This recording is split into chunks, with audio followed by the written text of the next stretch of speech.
Today I want to talk briefly about sourcing, trying to find product to sell in your location.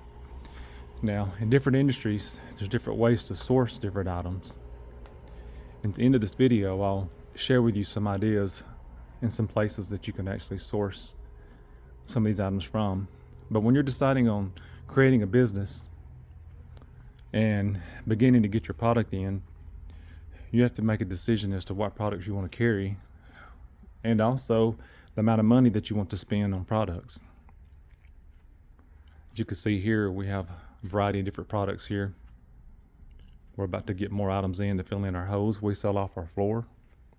People typically like to get their items pretty quick and get them right away. So we go ahead and take care of them if we possibly can, because they've got more of a pressing need. But getting all the inventory you need is going to be quite expensive. As you can see in appliances, it's very expensive to have a lot of appliances, and you got to have options. We've dabbled with furniture a little bit, but if you don't have a lot of furniture, we've found that it's difficult to sell furniture. You got to have plenty of room and plenty of options. But as far as appliances go, we try to keep plenty of options for customers, and we've found pretty good success. So variety is important when you're selling a product. Sometimes you can't just come in with one product and think that's all that anybody will buy. People like to see their options, like to see a variety of things that they could possibly purchase when they're making a decision. They feel like they're making more of an informed decision. Sometimes you can't have all the brands, you can't have all the products, but you can carry as much as you can afford.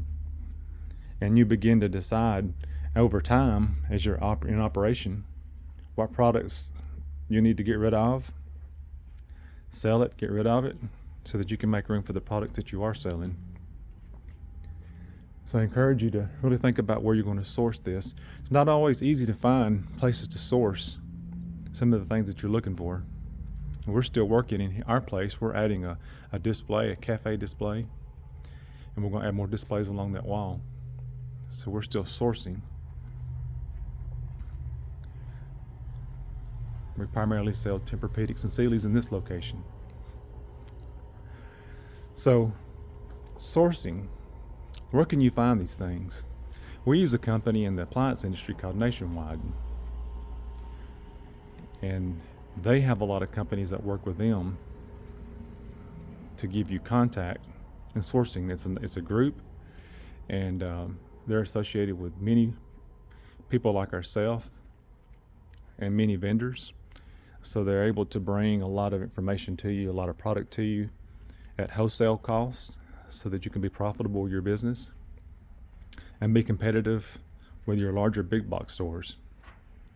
So Nationwide is a good source if you're getting into grills and appliances and furniture and electronics. A lot of good resources there. Now, they don't have everybody, but they have quite a few resources. And then if you're not wanting to use that resource, or you don't want to have a lot of inventory on your floor, or maybe you have a small location, maybe you can find a drop ship program out there. Maybe you can find the distributor that will distribute to you, but sometimes you must consider some of these distributors and manufacturers you've got to buy in bulk. So you may have to buy more than you really want to purchase, and taking a chance on the product to see if it's even going to work or sell or make you any money. So there's things like that you need to consider. But the best way for whatever item that you're looking for that you'd like to sell is you can find it through LinkedIn, Facebook, and then also Googling or doing a web search for products that you're interested in, and then typing in a keyword distributor or manufacturer, and then begin to contact them. Some businesses will not sell to you if you've not, or distributors and manufacturers will not sell to you unless you've had experience in that industry. So that's something to consider. Others expect you to be able to purchase so much per week or month and so much up front. And then also they're going to check your business credibility, your credit rating.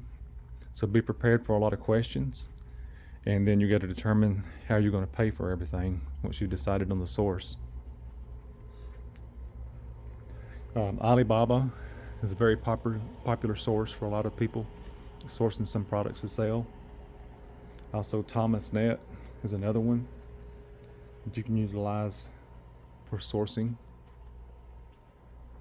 But it's important to be in contact with those that you buy from. We use the nationwide group again, and then I have my vendors, and I stay in touch with my vendors that we use. We don't use every vendor that they offer. We use the vendors we feel like that's best for us, where we're located, and the products that we need to sell to be profitable here in this location. In my location, we tend to be warmer in climate, so selling snow blowers would be a waste of time and money. But maybe in more northern locations, that would be the ideal product to keep in stock and sell. So you've got to decide what's best for you. I worked in a franchise, large franchise, owned a franchise business. And if you're working in a franchise, they're going to dictate to you what products you're going to carry in your location. They've already done the market research. They're going to tell you how to actually set up your floor plan for all your products and where they're going to go. So franchising is an option. They do a lot of advertising for you, a lot of promotions, and sometimes supply your own products for you. You have to do the research and search different types of franchises that you may be interested in. But a lot of them require sometimes quite a bit of money up front, just in case your business doesn't cover its expenses and its needs. So that's got to be taken into consideration as well. But I hope this video has helped you in some way to get a better idea of best options. Trade shows is another. You can go to trade shows, look them up for product as well. I almost forgot to mention that. So that's another good opportunity to actually put your hand on products and hear from the vendors, explain how the products work, what would be most effective for you, if it'd be something that would be viable in your community. And some people allow you to do private labeling and drop shipping. So there's other ways that you can do that, but you want to be sure to vet these suppliers. You want to check their reputation. You want to verify their product quality and be prepared to negotiate your terms with some of them, and see how reliable they're going to be with access to their products. So they keep large quantities in so that you can order as you need to and not worry about being out when you need them. So that's important in the process. And you want to be dependable to them as well and stay in good communication with them. You never know when you're going to need them to help you.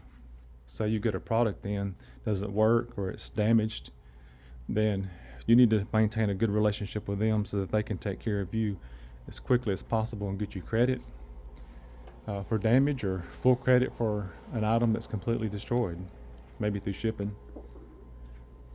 So last thing is to consider your sustainability and to be sure to diversify your supplier base. See what all people's got out there. Well, again, hope this video has helped you today. Have a great day and happy selling in your retail reality.